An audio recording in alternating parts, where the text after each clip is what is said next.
Hello and welcome to the Hobby Corner. My name's Kev, and in this episode we're going to be having a look at building some Crypt Flayers and the Archregent himself. I'm going to show you some lessons I learned on building these two very different kits. So stay tuned to find out more.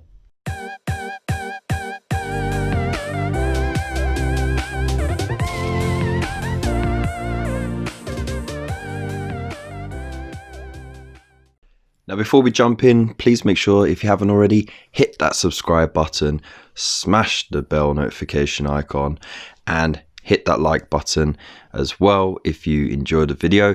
Also, make sure that you leave a comment below and let me know on your thoughts about the models, the kits, and the building guides themselves.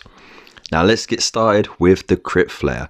Now this is a very interesting kit because in this kit you can make three different things. You can make Crypt Horrors, Crypt Flayers, or Morgheists. Each one does a different thing, but essentially the main body of it is the same, apart from not the Morgheists, they're Fargeists. Why I say Morgheists, I don't know.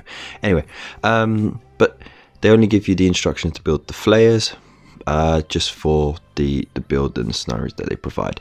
You can find other instructions on the internet, it's very easy, or you can email Games Workshop and they will happily send you the build instructions for the rest. I digress. So all you want to do is make sure you familiarize yourself with the instructions. There are a few things to notice about the kit. It is a much older kit, so even though there are some like instructional ways of knowing what you're doing in regards to numbering the pieces and that, because there's more variety and this isn't just a strict, you know, this is what you can build from this sprue only sort of kit like we're sort of becoming accustomed to.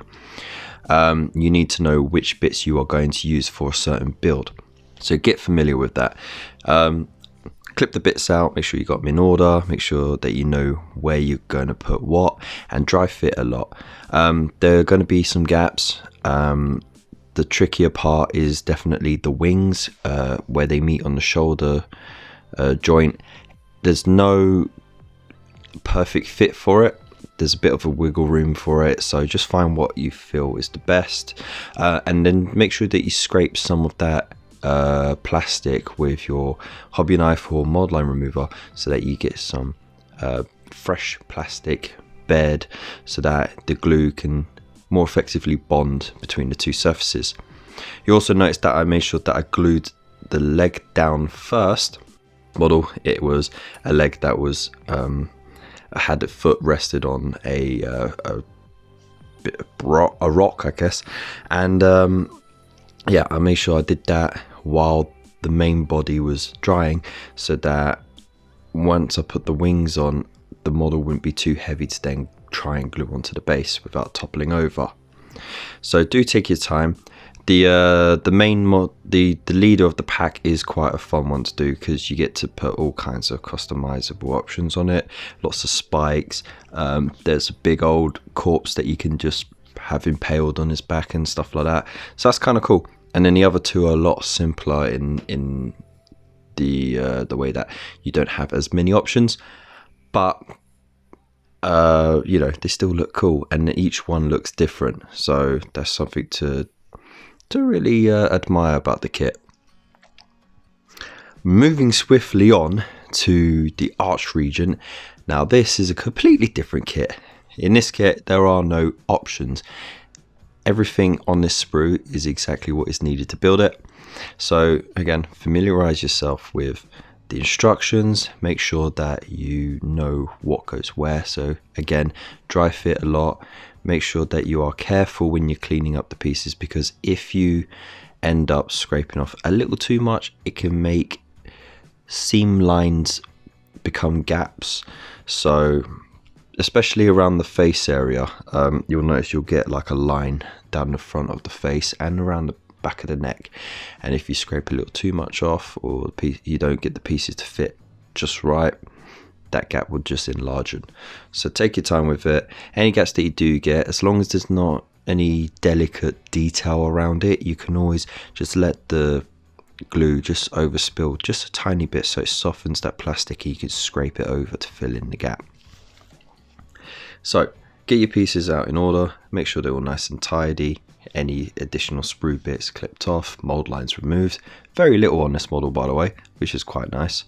And then start going. Now it says to glue the piece of masonry onto the base halfway through.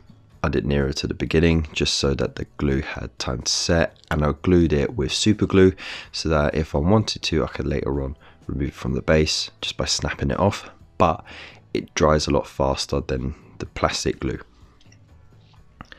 Then you sort of put half of the torso together, one arm and a leg, which is kind of weird, but that's the way the instructions go. And I don't want to mess with that formula. I did find that because of the way that some later pieces go on, you kind of need to follow in that order. Then you stick on the rest of the torso, the other arm, and then you have one very, very fiddly bit that you need to sort of just get right. And that's the other half of the face, which is also attached to this necklace that has bones coming off of it. It's very delicate, so you need to be very careful with that.